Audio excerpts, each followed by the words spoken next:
film is intended for mature audiences and contains adult content, graphic language, graphic violence, nudity, and strong sexual content. Viewer discretion is advised. Like, we'll leave it up to you, but you gotta know about this stuff before getting into this whole thing, you know? I mean, straight up, one guy gets his face bitten off by a raccoon, and we show it. Oh man, do we show it. Real big close-up. And we spoke to a scientist to make sure it was, physically correct and whatever. We said, hey, scientist guy, like, how much damage could a raccoon realistically do? And he told us a lot.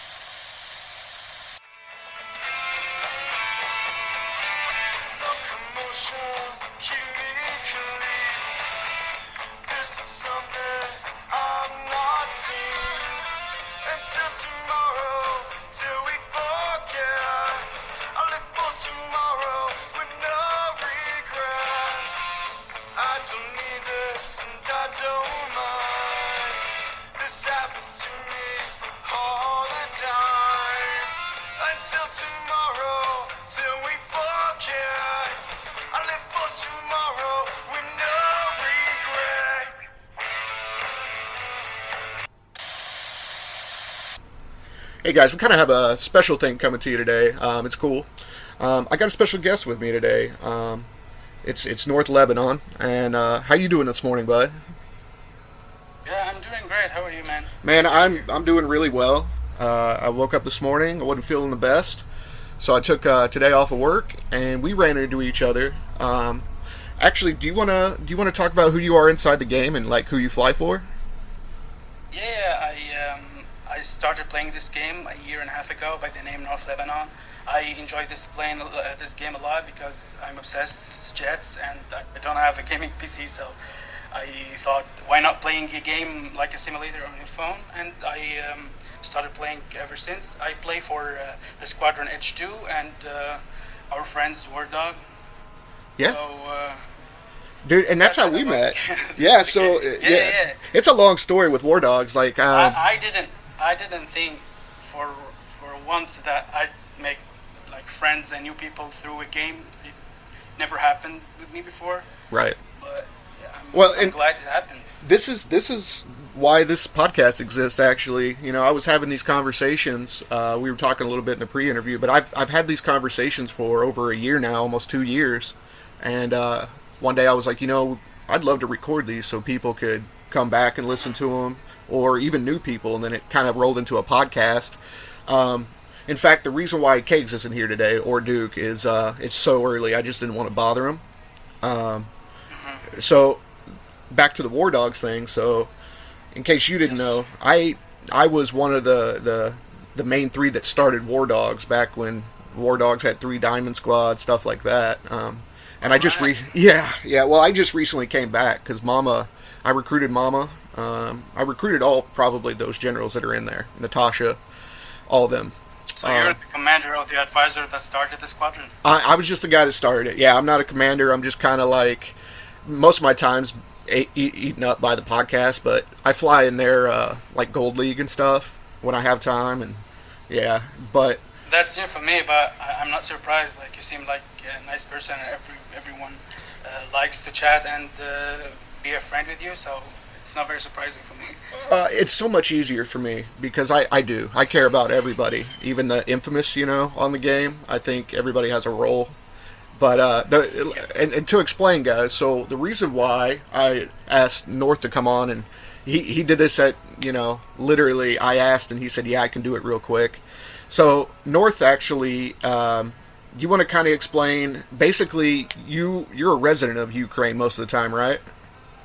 Yes, I spent the last 7 years living in Ukraine. Yeah, and you're as a medicine student. I was going to say, yeah. You want to talk a little bit about what you're hoping to be, like school-wise? Yeah, I still want to finish general medicine and maybe be a surgeon, neurology, nervous system and stuff. Wow, hopefully I can achieve this goal. It will take effort and time, but I will go for it till the last sip of sweat. Dude, it's just amazing running into you, and so basically the reason obviously why I found you interesting was because of the war going on right now. And then we started talking, and I realized you said something to me. So where were you? So you weren't born in the Ukraine, right? No, I'm born in Lebanon, and I went to Ukraine for my studies. Yeah. And you told me something I thought was really powerful. You said Yep. you told me that even with the war going on, that you still want to live in the Ukraine, that you love it. Yeah, And that's true. Even though I said, I think you thought I was born there because the way I talked about Ukraine, like it's my forefathers' land. It's just when you drink the water of Ukraine and you spend time with people there, you feel like family. You know, still people in Eastern Europe are somehow in the middle between being modern and have some traditions as well. So you feel home immediately once you stay there. So I feel in my heart that it's my problem, the wars that's happening there. So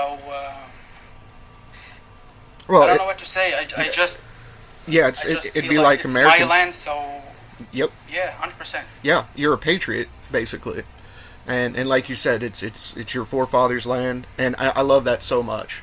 And I thought that was like the most poignant thing I've heard in a long time. That even with the war going on, you can't wait to go back. Can we so you're a med student when the war broke out, right?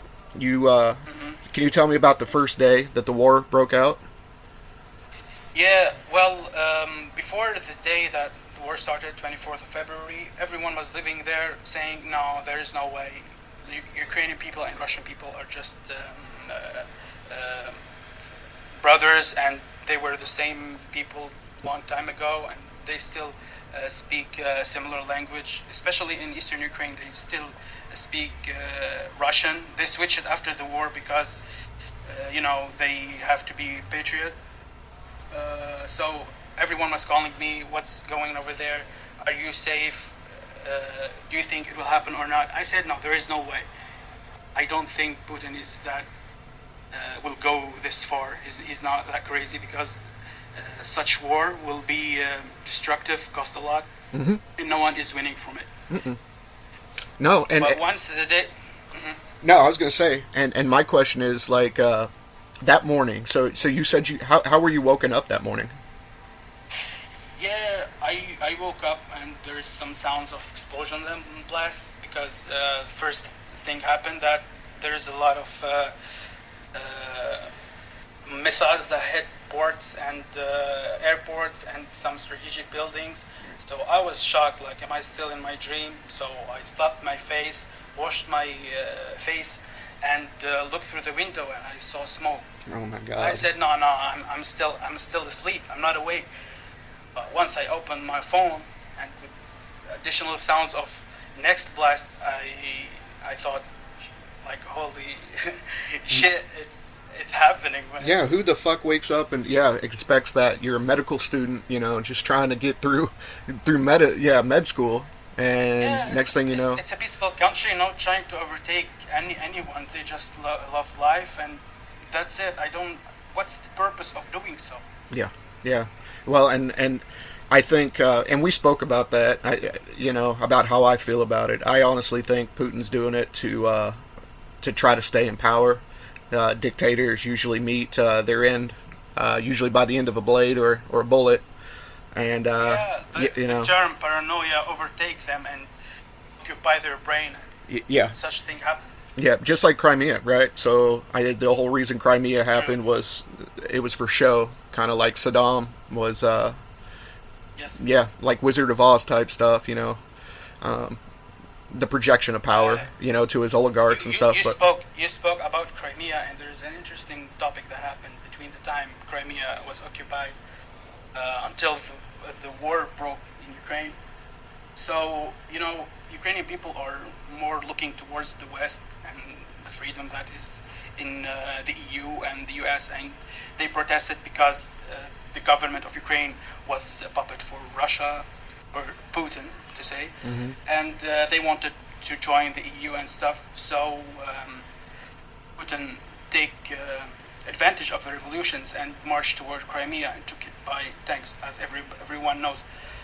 The point is, since then, people in Ukraine knew that it won't end up there, especially with, I saw in many shows that in a game show, while Putin was a guest there, a kid was asked, where are the borders of Russia? And he said, from there to there. But Putin took the mic and said, there is no border to Russia. This is scary. This shows you that it won't end in Ukraine, and they're trying to go much further, which is like rebuild just to think about. The USSR type thing.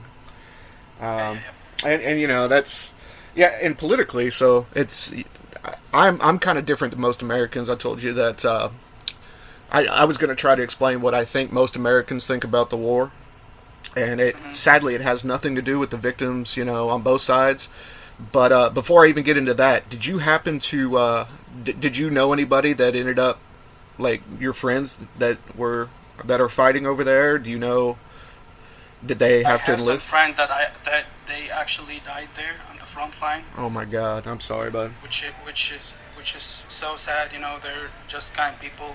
They have to answer the call because it's the matter of land and freedom. And people of Ukraine just suffered so much since World War II, the famine that happened, the way Stalin treated them. It was a big disaster. They just want to live in peace for 20 years, and it's not happening for them. Yeah. It's so bad. Well, and I know that there's, you had spoke about this, like you didn't think they were going to go to war because it's literally brothers and cousins. I mean, it's an imaginary line. That's 100%. Like people, Ukrainian people and Russian people were stuck between the borders. Yeah. They are married from each other. Most people have double citizenship. It seemed like cousins are, let's say, brothers, more of a brothers, or fighting over what? People don't like this. Yeah. It's a political thing, and it's not justified for me. Well, and there's stories now coming out of, well, I guess really the Ukraine intelligence, but I mean, you see soldiers trying to defect and leave, and nobody wants this fight. The only people that want the fight is Putin and the elites, right? And you can't even sides, yeah. you can even blame some of the West for this, the Cold War stuff, geopolitics. But the sad part is like what you just said. These people just want to live in peace. And 100%. I'll say this about our government. I'm glad that we sent more defensive stuff like the Patriot missile systems that are helping. Supposedly there's supposed to be more coming. I know that they're sending over the F-16s, like Block 70s, the F-18s from Australia. The thing is there's chatter about a counteroffensive and stuff, maybe taking back Crimea and all this. And honestly, I think that would be a mistake. I think even though Crimea deserves to be still part of Ukraine, or you know what I'm saying. I think that the second Ukraine goes on the offensive, it's just going to escalate, and that's what violence always seems to do. But yeah, dude. So I'm assuming when you woke up that morning, that's what I wanted to get back to. When you woke up that morning, you seen the smoke. What happened after that? Everybody was in chaos. Like people are running, holding children and valuable stuff, running towards buses and train station. I thought it must be just a small act and it will end soon. But once I opened the media and I saw that it's 150,000 full-scale invasion, I said, no, it's not gonna be that safe. So I waited for 2 days because I didn't want to leave, even though there were a lot of rockets flying over my head. But when it was too much of bombing, I couldn't stand staying there, so I ran to the train station, leaving everything. I just had a bag because the trains were overloaded and I was in Eastern Ukraine, so I had to leave to a safe place. And then the journey of escaping the war happened. Yeah. Can you talk a little bit about that, if you'd like? Yeah, no problem. I entered the train station of Dnipro, and it was packed with people. Like there were people trying to enter there. But what I liked there that people give priority to children and women to be safe, to go safely away from the bombing. That's wonderful. And when there was space, we chose to enter, like it was the last couple of seats, just to be in a safer state in Ukraine, to be able to continue our studies online and stuff. Yeah.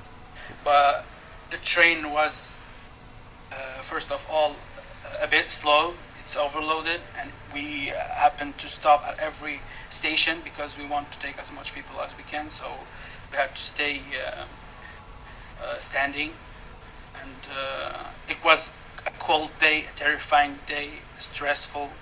It was terrible, like an experience Well, I'm sure. nobody experienced except for people who fight at the front line. And my thing is, so I'm trying to paint the picture for people, but you're on an overloaded train, standing, obviously. How was Yes. like phone service? Was it overloaded? Yeah. Yeah. So were you able to at least speak with your parents or your family? Tell them, hey, I'm trying to get back. Yeah, like I wanted to. I had some free time to answer people calling. Like I got loads of calls, like more than 500.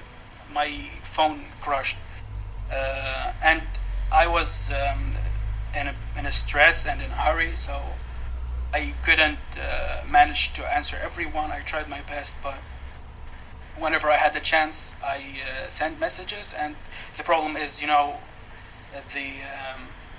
network and the data there in the state of war is getting slower for sure.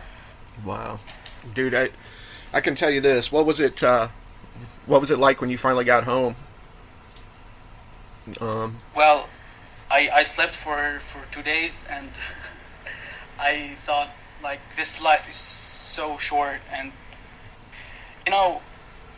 sometimes you were like, before having such experience, you'll be like a shy person or someone who just timid and shy from everything, don't have a strong personality, and keep secret a lot, like confess the love to someone. You keep this to yourself until a war happens, and Yeah. you seem to think, yeah, there's nothing worthy of hiding. It's a short life. Maybe I could have been struck by a rocket or something, but Well, thank God it didn't happen. My first thing, and I'm a 35, 6-year-old man. My first thing, I would have hugged my mom and my dad first thing as soon as I seen them. That happened for sure, especially my young brothers and sister. Well, and how They were old are so you, by the happy. way? I'm 24 now. You're 24, and then going through, man, and Yes. you're handling this. That's the thing, and that's why I want to kind of get into the how I think most Americans see the It's war. hard, yeah. It's hard to handle, yeah. Well, and the thing is you're amazing. You're an amazing person just to get through this, and especially, obviously you're smart enough to be in med school. But the reason I wanted to have this conversation is more of how you see the media online and stuff from the U.S. What do you True. what do you think? What do you think about how Americans are reacting to the war? Well, actually, And I be can't, completely honest. Seriously, it's tell okay. the difference. Yeah, I'll be honest as much as I can, because like people are divided. Everyone has his own point of view, and you see like both point of views. Some people say, no, it's not our business. We don't have to be a part of this, and other people say, no, people, be reasonable. It's a war between dictatorship and freedom, and we have to stand and support them. Otherwise, it can spoil to other places, and we don't want that, because if it happens, the cost will be much higher. So if we can end the war from this time, so it's Well- better for everyone. And you said something to me in the pre-interview. You said, you're on a border with a dictator, and they're on our doorstep, and if we don't stop them here, and I thought that was really smart, and it's true. The thing is, I think most Americans, at least where I'm at, and I'm in the middle of the U.S. in Kansas, in a wealthy area, and I kind of find the same thing. I think most people that have a logical brain are just tired of all the misery, and they want to send help and make it stop, you know. And then there's another half that are so burned out even by just our politics here that are crazy. I think that they just check out. I don't think that it's not that they don't care. I think they're so beaten down here too. And nothing like what you're going through though. That's what kind of my point is. I hope people listen to what I'm saying and what he's saying. You know, this war isn't about, you know, one side. These people don't want to even be fighting the war. Even the Russians don't want to be fighting this. And nobody wants war, man. It's full of destruction, and nobody is benefiting from it. Nobody. And the fact that there's a single life lost just because of really a power grab, I think, is what this is. Just like Crimea, we were talking about that. I honestly, man, like, and I want to be honest, so I'll be honest with you. When this first happened, I honestly, I don't buy into the whole conspiracy stuff, but there were ties from some of our government officials to Ukraine. So there was, like, some news would run articles about how it's money laundering and all this other stuff, and honestly, I checked out. About it, yeah. Well, I checked out. I'm going to be honest. For the first 3 months of this war, I kind of checked out too. I was like, oh boy, here we go. And I just never really looked into it. And that's rare for me, right? And I've been talking to people over time. This is the first time I ever got to talk to somebody live, by the way, that, you know, was there. Mm-hmm. And it just reminds me that, you know, especially seeing some of the internet chatter that I do, especially right now, it's a lot of work, but you're seeing people defect. I mean, there's a video out there of a Russian soldier trying to surrender, right? He's trying to defect, and and he sees the U.S. drone. Have you seen that video? The drone walks him into and that actually made me super happy to be a human for a change, because it wasn't just some kid with a joystick dropping a video game bomb, you know. And it just... Yeah, that's true. Yeah, how people easy... People think that people fighting over there are just monsters that hate each other so much, which is not the case. They just take orders and they have to fight because there is a dispute over land. Otherwise, if they encounter themselves outside of the war, or sometimes you can see the moral values of some of them. They're just human. They interact with each other. 1 year and a half before, they were just friends, and they I bet sometimes people saw each other and they were friends, and it happened to be some on the other side of the front line and the other one on the other. It's so fascinating. Do you have any friends that are technically Russian? I have some friends that are originally Russian, and they happen to be in Ukraine at the time of the war. Well, good for them, at least. And they, obviously. Yeah. And they just don't like it because they see the way and the treatment of Ukrainian people towards Russian, and you don't see this this feeling of hate between those two people. Yeah, that's why any reasonable person would think, no, it's not a matter between people; it's a political thing. See, and that's exactly what it is. It's people trading power with people like you and I's lives. And I love my country too, but my country is just as guilty of warmongering as anybody else. And you don't have a say in this. You're just a normal human being like me, so you don't have a say over what politician decides. Well, and I'm glad. So my life, I probably would have been a Marine. I would have been like third or fourth generation Marine in my family, and I got hurt in high school, so I never went. And I always felt like to be a citizen, I should serve, and I'll always consider myself just a civilian. There's a difference, but I'm glad I didn't go, because I don't know what my outlook would have been after that. I agree, because you don't know where you will be deployed. Sometimes the attack a force would be justified. Sometimes it won't be. So you might find yourself in a position you don't like to be in. So I'm glad you're not there. So no, and it's not even that for me. I wouldn't want to kind of drink the Kool-Aid, where I'm just taking orders, you know. Um, Yeah, a lot of yeah, I can agree with you. I wanted to be an officer as well before, yeah, but I thought, no, I'm a free person. I like to experience countries. I want to learn languages and use it with people, and just be a normal person with a kind heart. and So think for yourself. sometimes the Yep. military, yeah, 100%. I don't like to hear orders from people shouting because it's stressful for me. I'm a sensitive person, obviously. Well, I mean, you want to be a doctor. I mean, that kind of shows who your soul is. You want to help people. You don't want to hurt them. And eventually, I don't see why you wouldn't make it, but I could see you taking the Hippocratic Oath seriously. And that it's fascinating to me to be able to talk to you all the way to Lebanon right now. Let me ask you this: what does your family think about you going back? Well, there is a problem for them thinking like, why is he going there? But at the same time, they know that the situation here is not good either. So it's two choices. The sweetest of them is how to say it's not it's hurt. It hurt people like, I don't know what to say. Well, you're in a weird region too, so I hope people I am. If people listen to this, people have to know that. yeah, and I'll kind of explain it. So people here that are listening to this really should look up Lebanon and where it's positioned globally. You're surrounded on all sides of just craziness right now, and Yeah, but like the politics here, like you cannot wrap your brain around it. You just give up and tired from thinking about how things are happening here Yeah. economically, in terms of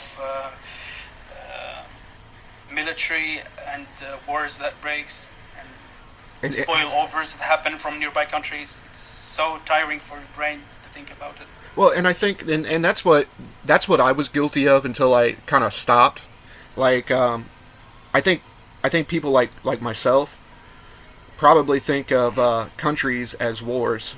For example, you say Afghanistan, most people think of the war, or you think of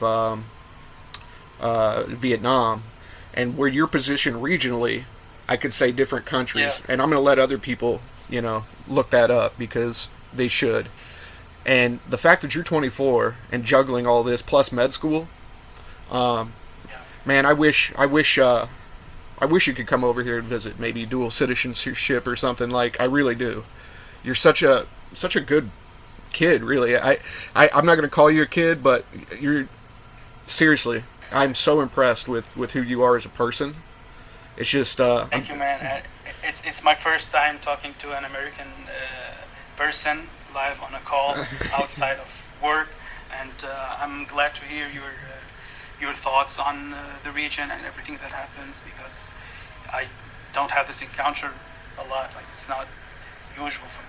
yeah, and So happy it happens. me too, bud. And that's why this is fascinating to me, and I think that's why the podcast is kind of a really good thing. Not just for other people, but for me personally. Like I said, I love talking to people, and the fact that I get to talk to you, not just because you're in Ukraine either.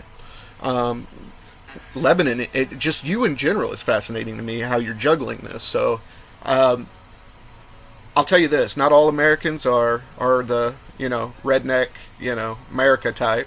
We have a bunch, but even those people at the end of the day, I think those are the people that would take off their shirt and protect women and children. And I just wish they were able to put themselves in your position for 5 seconds and really think about it.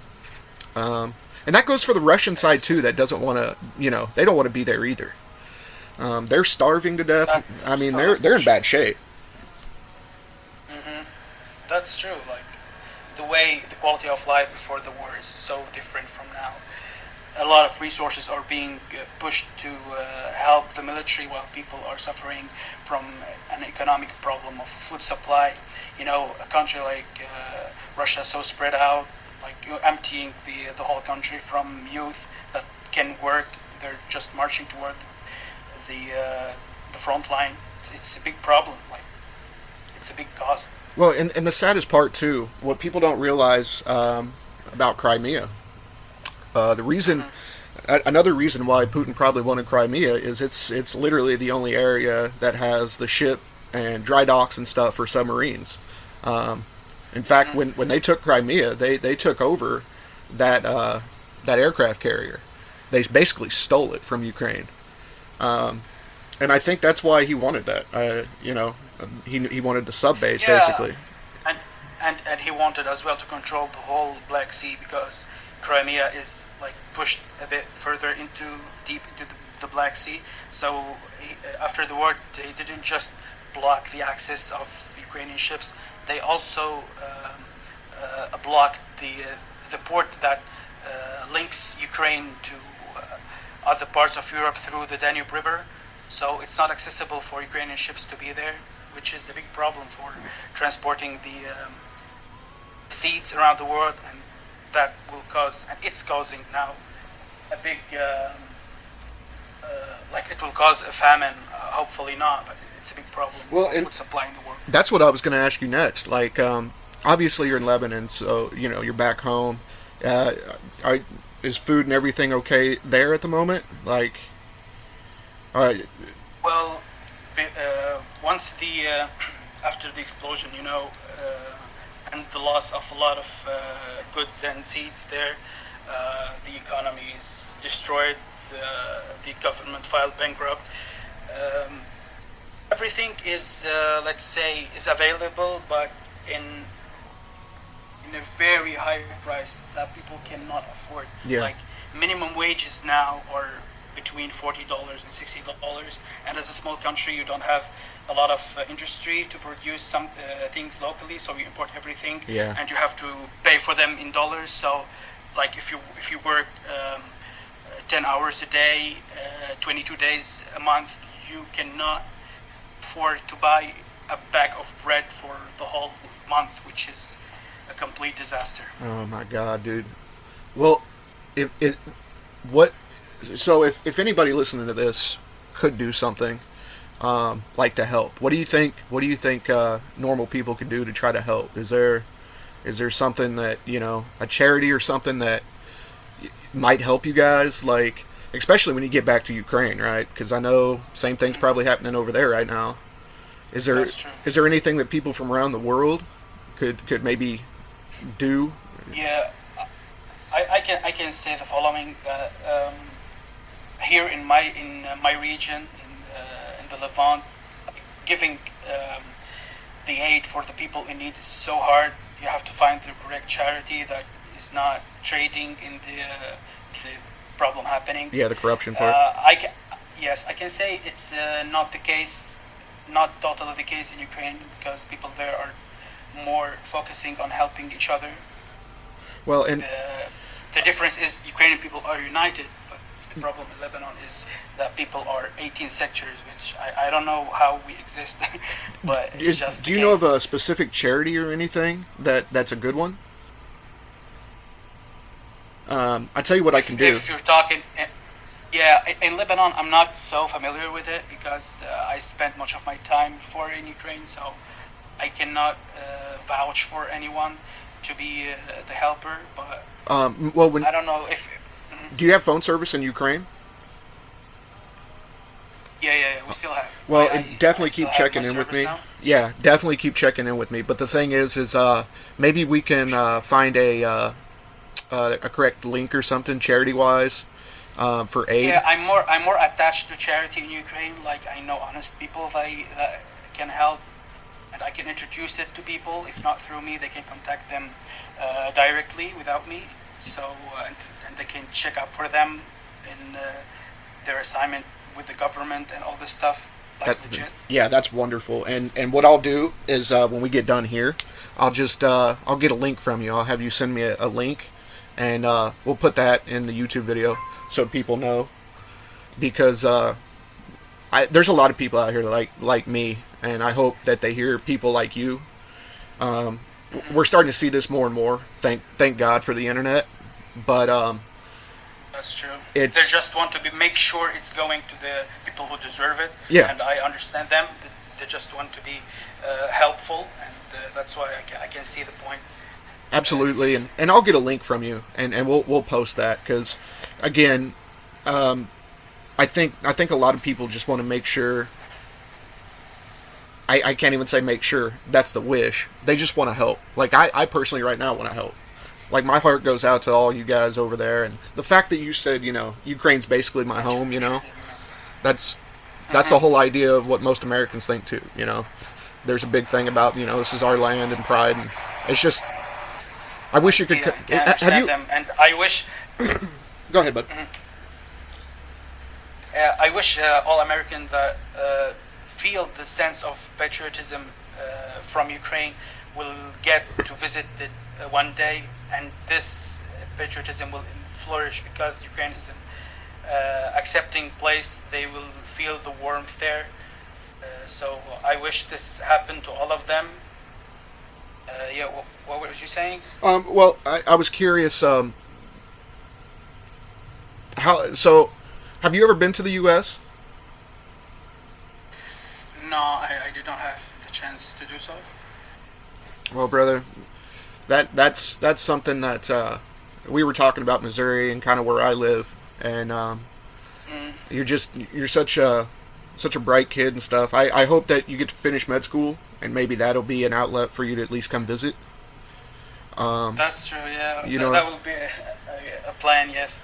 I tell you what, they're I don't know exactly much about the industry, but like cruise lines, they have medical staff and stuff, and I hear that's pretty neat life, being on those cruise ships. So I don't know, brother. Yeah, I like this type of life because I'm pushed to travel, so it's a part of my life right now. I cannot stand in the same place for more than 6 months. I feel the need to change my place. I will think about this cruise thing. Yeah. About visiting the US. I want to visit it for sure. But in settling, I'd rather stay in Ukraine. Stay in the as long as the war is happening, because every simple individual who can help in the health department and services is so needed there, and I would like to help once I got there. Dude, you're so amazing, especially at 24, man. You're just blowing my mind. Here's the thing about Ukraine too. I think where the U.S. really is dropping the ball here is they should, the Ukraine should be part of the UN already. And there's an obvious reason. You mean the EU? The EU, I'm sorry. And the reason why that's not happening, obviously, is because that would commit a Western. So that would basically commit the West to joining the war, and that could escalate. I understand that, but honestly, it will be World War III. Well, and it's sad. Like even Putin, is sitting here calling it a special military operation instead of a war. Nobody wants this war. He just wants. I don't know what he wants. I think he's just trying to stay in power and not be overthrown, honestly.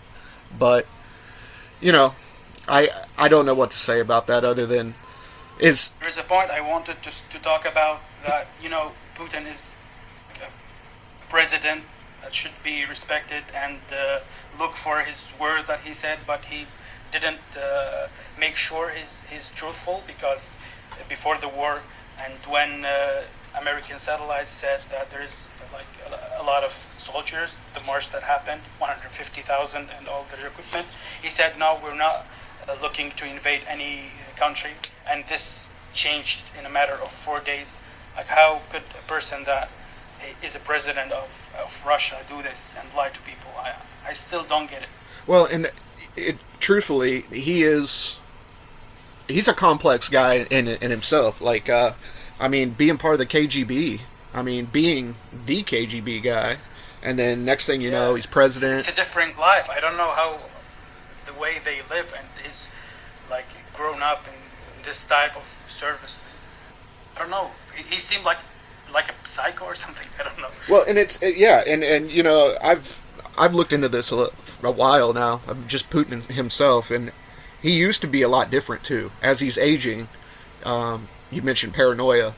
He's probably feeling that paranoia, and yeah, it's costing lives, and I am so sorry to hear about your friends too. I definitely, I'm gonna get that link from you and maybe find a couple other ones where people can maybe Much appreciated. help. You know, at least make sure people are fed and get you basic medical supplies, stuff like that. The help now is crucial, especially in the following months, because the winter is coming and there's not a lot of supply for to people to be warm. Temperature there go below minus like 25, 30 degrees Celsius. I don't know how much is it in Fahrenheit, but it's freezing. It's like cold, 30 like degrees, 30 yeah, 20, degrees. yeah, yeah. Yeah, it's freezing, and there is not a lot of resources. There will be a problem of gas, how people will heat, cook, and eat. I don't know how this winter is crucial. Yeah, that's what I fear too. And you've seen, I mean, people have already seen it even last year. People basically in a house, not even with a fire, doing their best to just cover up with Yeah, blankets. It's sad, it's dude. freezing cold there. You feel like there's electricity passing through your body. It's freezing cold there. Well, man, I'll tell you what, we'll definitely throw up some links and hopefully people from around the world can hear your voice and kind of what's going on over there. Let me ask you this: how long ago when you going back? You said. Going back to Ukraine, like in the next week or something. Yeah. Yeah, just arranging the entrance, because obviously there's no airports working in Ukraine, so I have to go by land from another country, Romania or Moldova or so. So it's going to be a hard journey. Honestly, brother, you're just incredible. To hear somebody say, "No, I want to go back and help," and basically it seems like it's out of loyalty too. It seems like Ukraine gave you, an opportunity to go to school, and just that amount of loyalty, brother. Like I'm telling you, it. There's not a lot of people around the world that would probably do the same thing that you're doing. Um, Well, and there might be. this message because Yeah, go ahead, bud. yeah, these days nowadays people think that everyone should live for his own life, don't care about other. And if we think the same, that yeah, if everyone is thinking that way, why should I be the difference? Well, no. If me, you, and the next generation, our children, we raise them to these values, the world will be a better place. I That's my message to the world. I couldn't agree more, man. And in all seriousness, like you are just yeah, that's exactly how I feel. I know that there's a ton of people that feel like I do, and there's obviously a ton of people that feel like you do. And really, so I'm not religious. I'm an agnostic. I'm not atheist or anything. But it kind of circles back around to there was a passage. I think it's just the Christian Bible, but it's how does it go? Long of the short. Similar to, yeah. Yeah. Long of the short, the meek will inherit the earth. Right? The good people have to stand up at this point and say, enough's enough. And a lot of this is our fault too. Politically, we elected these people, or we allowed this stuff to happen. We allowed ourselves to take orders and say, oh well, I was told to. And someone like you and all those people in Ukraine, just like around the world, all us normal people that actually care about each other, we really need to just kind of stand up for ourselves. yeah, and say like, this is enough, man. And the sad thing is, I don't know how much you've dug into this, but most of our world leaders could be classified at the very least as sociopaths. It has to do with motivation and power and stuff like that. But psychologically, most of them are sociopaths. And the human race just needs to stop being lambs, man. I've actually written about this, but the human race has basically grown up taking orders from somebody, the mass. And I don't. it's just we got to stop doing that. We got to find people like you. There's people like us around the world, man.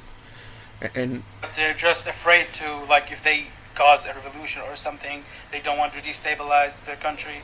And usually what happens is the country kept falling down in all means, economically and in terms of security. And, like, just people want to look for what will happen next, but things are getting worse day after day, and you know it. Well, brother, man, one of these days, I have a bucket list, but one of these days it would be amazing to visit Damascus. I've always wanted to see it. Yeah. One day, and maybe, who knows? Maybe I can come and visit your home. But We'd like to have you, man. You have to experience the hospitality here.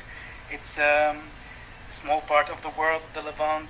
We can go for a tour around like many countries. Well, we can go to Lebanon, Syria. I was going to say Jordan. Syria. What's the capital city there in Syria? It's gorgeous. It's Damascus. It is Damascus, dude. I've seen many big cities. And I've seen documentaries. It's gorgeous. It's like the most fun. It looks like the most fun place at night. You know, there's bands playing. The food looks incredible. I guess you're talking about Beirut, right? I think so. Yeah. Yeah. It's like the Texas of the Middle East. Is it? People you just love. Yeah, it is. It's the best place for you to have fun and to enjoy the beach and to do all the stuff that are not common in other places in the Middle East. And like many people said, people here party like there's no tomorrow. Yeah, and there might not be sometimes, you know. It's and here's the thing. Here's the thing about America that people don't realize. Like everybody has guns here, right? And that whole freaking thing. Yeah. And you know, we kill each other and stuff with it. Kids are shooting up schools, and I understand all that. But there's one reason why there's been no like foreign boots on American soil, and it's just because we have those guns. It's just like Vietnam. I mean, guerrilla warfare. So the Americans, the civilian population has something like three guns to one person or something like that. It's a crazy stat. Now it doesn't work out like that, but yeah, it's just the thing with the guns. I get it. Yeah, the thing with the guns. I'm not necessarily like, I like to have my gun and personal protection and stuff, but I'm not the hillbilly type that's like America and all that. Yeah, you know, having a gun doesn't like usually mean that people live in a chaos. Like, you know, in Switzerland it's the case as well. Everyone has a gun, but yet they're disciplined, and like parents teach their children to respect having a gun. It's not a toy to use whenever you're angry. Yeah. So if just people and parents and families teach their kids the values and the like the chivalry and the honor to have a gun, those mass shootings wouldn't have happened. Exactly. So it's just a matter of raising and. Well, I think there's some stuff we could do here too. Taught. Yeah, I mean, we could definitely screen people and stuff a little bit better. But the thing is here, you got to come see Texas. You gotta come to Texas, because everything you said is literally Kansas, Texas, Oklahoma. Yeah, but you would have a blast. Everybody here is fascinated by this scene, like from the movies and the cowboys. And The Cowboys. Yeah. Well, the music there, like the rolling bush. I don't know how to call it. well, I'll tell you what. When we get off here, I'll actually send you a picture of me and my cowboy hat. But yeah, That would be awesome, man. That's kind of where I'm from. It's also related to barbecue and hot dogs, right? Oh yeah, so Kansas City, where I live, it's the best barbecue in the world. You got to come and try it. I wish I could send you some actually, but it won't keep. But yeah, one day, man, I'm telling you, and especially with who you are, it seems like you said you like to travel. One day, man, and seriously, check in with me when you get back. Maybe I can talk to you again, and you can kind of tell us how stuff's going over there. But yeah, honestly, brother, it's been a complete honor to talk to you, man. So just please be safe. I'm more than open to be in touch with you all the time, give you all updates you want. Dude, seriously. My honor to do so. No, man, and you're such a good person. Let me ask you, do you have a plan or anything? Like, I know that the Patriot systems are up there, and they're doing a pretty good job. Are bombings still happening over there? Are targets still being hit? Well, I guess like more than 70% of rockets are shot by the Patriot system and other systems provided by the U.S. Sometimes there's some gliding bombs that are shot thrown from planes that fly across. Yeah, those are the border, yep, not those are crossing the border, because KM-101s. That's what those are. KM-101s. They're cruise missiles. yeah, they're doing a great job. So they say that the sky now is almost, especially in Kiev. Well, I don't know what the situation could have been without those systems, man. Yeah, and that's a big thing too. And again, I think that at least we did that right. We didn't send Yeah, offensive otherwise weapons. I won't be able to go back there. Yeah. The only thing pushing me is the belief in, first of all, like my my way through the life, and that Patriot systems and other systems are helping to keep the roof stable. Yeah, absolutely. And through internet chatter and stuff that I look into, I hope that we're sending you more Patriots. I'm pretty sure we are. The thing is it's almost like a mini Iron Dome at this point. It's not as good, of That's course. true. Yeah, it's not as good. Can't thank But you enough. oh no, it's not me. It's not me. It's people that are better than me and smarter. But I'm glad that they did it finally. You're included, and I bet everyone like do their job. Yeah. Tax are part of this, so somehow you're part of helping and saving lives of many people. Well, dude, let me know when you get back. Maybe I don't know. Is there Americans deployed over there, or is Ukraine just using the systems? Do you know? I guess there is some technicians, like a couple hundreds, that are teaching people how to use those systems and other light guns. Okay. I don't know if there is people fighting on the front line from the government. I don't think so. Probably, I don't have Probably not, exact yeah. information.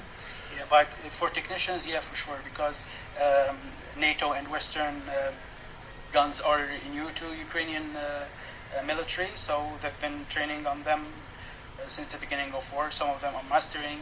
Like there's people marching towards the deployment now, and they need to be taught how to use it.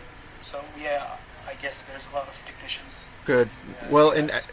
the reason I even brought that up is if you get a chance, like I don't know, you're probably in a pretty safe area at school, but the thing is if you ever run into a technician, maybe ask them, what's the best thing for me to do because I know that Russia wasn't supposed to be making those cruise missiles anymore, and apparently they still are,